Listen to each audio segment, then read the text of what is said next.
Bienvenue à tous, la presse est à l'honneur. Ce 3 mai, le monde entier célèbre la liberté de la presse, une liberté sans laquelle le monde ne sera pas informé. Cette année, l'accent est mis sur le média pour la démocratie, le journalisme, les élections en période de désinformation. En marge de ces célébrations, les journalistes ont été conviés à un forum afin de réfléchir sur ce métier et l'établir véritablement comme quatrième pouvoir. Il fallait en débattre justement, puisque c'est un sujet d'actualité. La liberté de la presse en RDC a fait l'objet d'un forum à la veille de la journée mondiale de liberté de la presse. Au cœur de ce débat, un thème évocateur, médias comme quatrième pouvoir en RDC, quel type de journalisme? Il s'agit de réfléchir sur le type de journalisme que nous voulons pour que nous soyons effectivement le quatrième pouvoir. D'abord, il faut que l'État nous donne les aides directes et indirectes ainsi que les avantages qui sont prévus dans la loi que l'État lui-même a adoptée avant d'être promulguée par le président de la République. Que cette loi-là soit appliquée, que ce qui est donné à la presse soit libéré. La démocratie, comme j'aime bien le dire, c'est la sentinelle de la société.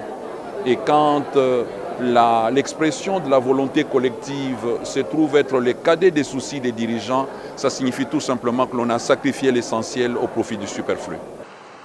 Établir véritablement la presse comme quatrième pouvoir passe inéluctablement par le respect de la liberté d'expression. C'est ici le lieu de rappeler que le droit de parler librement, en toute sécurité, comme la liberté d'expression dans la presse, est un droit fondamental, comme le stipule l'article 19 de la Déclaration universelle des droits de l'homme, mais ce n'est pas un acquis partout à travers le monde.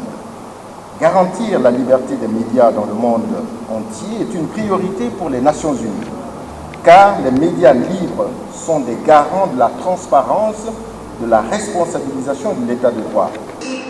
Pour arriver à gagner cette place, les médias devront aussi compter sur l'appui de l'UNESCO.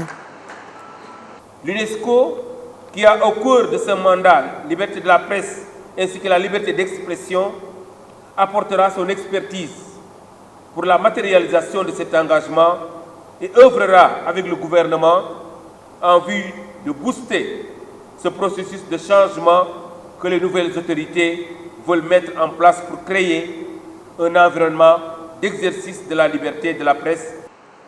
Médias pour la démocratie, journalisme et élections en temps de désinformation, ce thème de 2019 appelle à une profonde réflexion sur le rôle des médias dans un monde en perpétuelle mutation.